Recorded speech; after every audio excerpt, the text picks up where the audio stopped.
La défaite, ça c'est un mot qui était très familier des Mugiwara avant l'ellipse, car nombre de personnages sont tombés comme des mouches, dont nos fameux héros. Et à chaque arc, il y avait au moins une énorme défaite, une défaite qui change la donne, une défaite parmi les gentils qui marque à jamais. C'est un peu pareil pour les événements après ellipse, mais cette fois-ci, ce sont les autres qui tombent. Méchants ou alliés, peu importe. Et bienvenue sur Raftel Nekama, et aujourd'hui, on vous fait un petit top très sympathique sur les défaites écrasantes de One Piece, voire même du one shot, et vous avez sans doute une petite idée du top 1. Alors n'hésitez pas à le donner en commentaire avant la vidéo, et ensuite dites-nous si vous avez raison. Et place à la vidéo, allez, c'est parti. Numéro 10, le retour.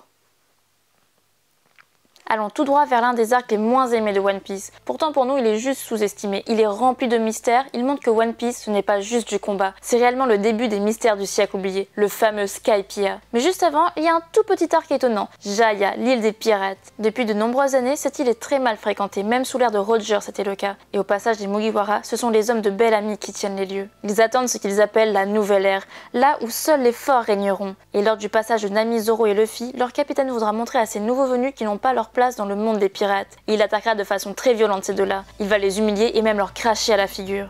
Mais Luffy ne voudra pas bouger et dira même à Zoro de ne pas bouger non plus. C'est un geste bien étrange mais qui montre l'insignifiance de leur adversaire. Tout comme le parallèle avec Shanks. Mais la vengeance, elle viendra très vite, car Bellamy essaiera à nouveau de prouver que les rêves ne servent à rien, tout ça en attaquant Mont Blanc Cricket et en lui volant son or. En l'apprenant forcément, Luffy s'enragera. Il fera le chemin pour enfin trouver Bellamy qui essaiera d'attaquer de toutes ses forces. Mais c'est bien Luffy qui l'écrasera d'un seul coup de poing. Un one-shot vraiment magnifique. Numéro 9, le glaçant. Peu après ces événements, le chemin des Mugiwara leur mèneront vers leur adversaire ultime, le seul qui peut prendre un 1 vs all sur tous les Yonko, toutes les générations confondues. Et c'est forcément le grand Foxy, le futur roi des pirates. Son arc, le Davy Back Fight, il est totalement nul en fait. Désolé pour les fans de cet arc, mais nous, c'est pas trop notre truc. Même si le Davy Back Fight serait très important pour la suite selon nous. La seule chose qui sauve cet arc, c'est sa fin. Car un homme débarque, ou plutôt, il était en train de passer des vacances assez sympathiques, on va dire. Et cet homme, c'est forcément Kuzan, l'amiral Aokiji de la marine. Dans un premier temps, il va aider le vieux Tonji en gelant la mer, lui permettant de retrouver sa famille. C'est une entrée en scène qui est incroyable. Puis il va décider que cet équipage sera un grand problème pour l'avenir et voudra s'en débarrasser à tout prix. Il voudra la tête de tous ses membres et surtout celle de Robin, l'enfant du démon. La bataille va durer très longtemps, environ 2 minutes, car oui, les Mugiwara ne sont absolument pas de son niveau et ils vont se faire avoir les uns après les autres. Robin, Zoro, Sanji, Luffy, tout le monde va y passer. Heureusement, il s'arrêtera de lui-même en l'honneur du grand-père de Luffy. Numéro 8, le tueur. Impel Down est un endroit qui n'est bon pour personne. Peu importe le niveau, les prisonniers y succombent dans d'atroces souffrances.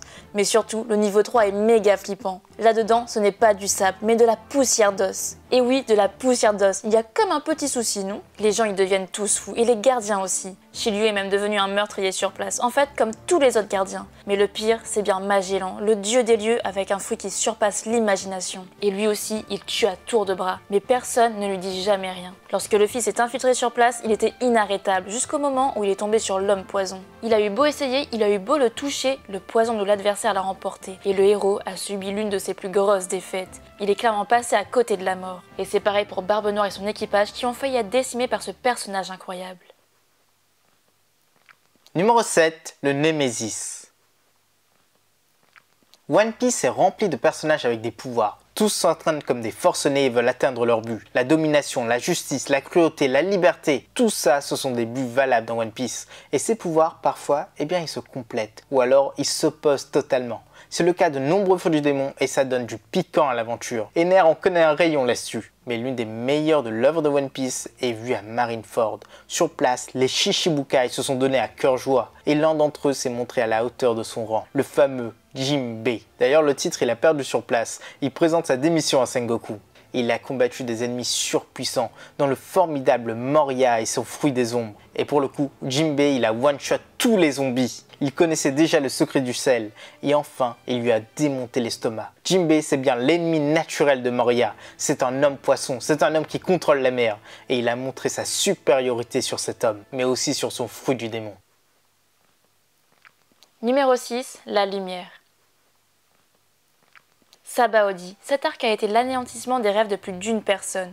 Les supernovas ont été dévoilés sur place et selon l'un des éditeurs d'Oda, il les a créés en l'espace de 20 minutes. Et pourtant, ce sont des personnages dont l'importance est encore indéniable aujourd'hui. Mais surtout, ils étaient puissants à l'époque, jugés comme étant la fine fleur de la nouvelle génération, ceux qui changeront le monde. Et là, Oda, il a fait une chose incroyable. Il les a presque tous fait tomber, et de façon extrêmement violente. Parmi eux, il y avait le groupe Dawkins, d'X-Rec et de U-Rouge. Et les trois sont tombés sur un pacifista, mais surtout sur Kizaru, l'amiral de la lumière. Il avait été envoyé pour punir Luffy, pour punir ceux qui ont défié les dragons célestes. Mais au passage, il va se faire les 3 supernovas plus un quatrième, le fameux Apo qui n'a pas su rester calme. Aucun d'eux n'aura la puissance pour l'égratigner, il ne fera pas de quartier. C'est vraiment une très belle domination.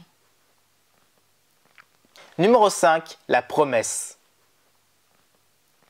Au début de l'aventure des Mugiwara, une véritable question se pose. Luffy va-t-il juste démonter du clown tout le long de son aventure? Oh pardon, Luffy et Zoro sont-ils bien trop forts pour leur propre manga? Eh bien Oda a répondu dans un chapitre sans précédent, dans celui où arrive Mihawk, le Shichibukai, le meilleur des épéistes, et surtout l'objectif de Zoro. Et oui, dès le début, il envoie du lourd. Et comme vous le savez tous, cette tempête va accepter le défi de Zoro, et montrera que ce petit épéiste de rien du tout ne vaut encore rien. Il a arrêté avec une petite dague, la plus petite lame qu'il possède. Ensuite, il va briser presque toutes ses épées, et enfin, il va le trancher à sa demande. Comme un vrai épéiste. La domination et l'humiliation, c'est ça qui va changer Zoro et l'équipage à jamais. Numéro 4, la fin. Retournons à Sabaody, et comme on vous le disait, c'est bien le lieu des larmes et des défaites, car Kizaru, il ne s'est pas arrêté à ses supernovas de seconde main, il a envoyé Sentomaru ainsi que des pacifistas pour les arrêter. Les Mugiwara ont essayé de s'enfuir, de se séparer, mais le Big Boss est arrivé. Kizaru a voulu tuer Zoro d'entrée de jeu, Riley a dû intervenir, mais un autre ennemi a fait surface, un homme au service du gouvernement, un Shichibukai présent pour exterminer l'équipage, un certain Kuma, et de ses mains, de ses petits coussinets, il a fait disparaître Zoro, il a poursuivi avec tout le reste des Nakama. Un par un, sans sourciller. Il a poussé Luffy dans le désespoir le plus absolu. Il a fini cet équipage à lui tout seul. Tout ça pour s'occuper de Luffy en dernier. Cet acte, c'était le début de grandes aventures, mais aussi une défaite sans précédent. La première qui a façonné l'équipage en leur montrant leur infériorité. Numéro 3, l'Alliance. Un adage est en vigueur dans le monde de One Piece. Selon Big Mom, selon Kid, selon Law, selon pas mal de personnes, quasiment tous les pirates, les alliances entre pirates ne se terminent jamais bien. Et c'est sans doute vrai dans 90% des cas. Et là, on est pile dedans. Après 2 années dans le Nouveau Monde et aucune victoire majeure pour les Supernovas, un certain Apo a décidé de créer une alliance. Il est parti directement voir le Supernova qui avait la plus grosse prime après l'ellipse, vers Kid et son second, Killer. Il leur a proposé une alliance pour détrôner un certain Shanks le Roux. Et pour mettre toutes les chances de son côté, ils ont aussi recruté Hawkins. Hélas pour eux, la chose a très mal tourné. Apo n'était qu'un traître et il a fait en sorte de ramener Kaido sur les lieux, ce dieu vivant. Et il a fait une entrée en scène incroyable, fendant le ciel et s'écrasant sur le sol, puis émergeant et menaçant ses genoux. Apo forcément n'a rien fait. Hawkins, lui, il a suivi ses cartes qui lui ont dit de changer de camp. Mais Kid et Killer, eux, ils ont tâté de la puissance de ce démon. Et oui, ils ont perdu. Une défaite si écrasante que tout l'équipage a été fait prisonnier. Numéro 2, le one-shot ultime. Un homme a montré qu'il était capable de devenir le roi des pirates, capable de défaire les Shichibukai, de défaire le 3e homme de l'équipage de Mama et le second de celle-ci, et même de s'échapper des griffes d'un Yonko. Et c'est bien Luffy, le personnage qu'on aime tant. On le suit depuis tellement longtemps qu'on ne fait qu'attendre ses victoires. Après tout, c'est un shonen. Et pourtant, dès son arrivée sur Wano, les choses se sont un peu plus compliquées. Séparé de son équipage, il va devoir lutter pour tous les trouver. Et enfin, il va voir l'ennemi qu'il cherchait sur place, Kaido sous sa forme de dragon. Et oui, il va l'attaquer, il va le dominer, il va l'enchaîner, mais en apparence, oui, juste en apparence. Car Kaido va dessouler bien vite, il va encaisser tous les coups sans broncher, et enfin, il va dégainer son arme. Il va démonter Luffy à l'aide de son Ramen Akai, mais surtout en un one-shot. Ce moment mérite bien la seconde place de ce top, et le premier ne va absolument pas vous étonner. Numéro 1, l'ultime.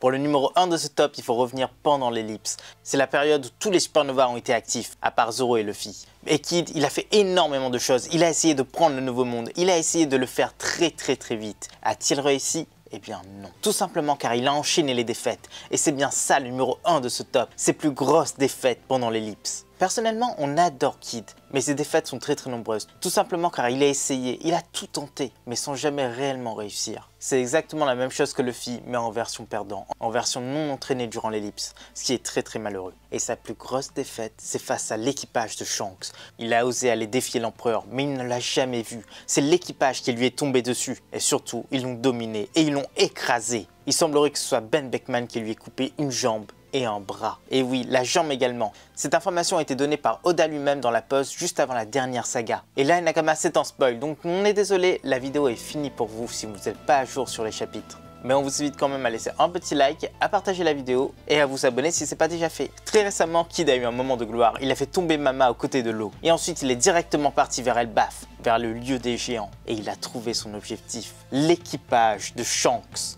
Il a essayé de le défier, il a essayé de tout détruire en un seul coup. Hélas pour lui, Shanks s'est montré et Shanks l'a battu en un coup. Il a battu Kid, Killer et tout l'équipage en un seul coup, avec son trépas divin. Et ça, c'est une énorme défaite. Un supernova au top de sa forme, un supernova avec une prime de 3 milliards de berries qui se fait avoir en un coup par un empereur.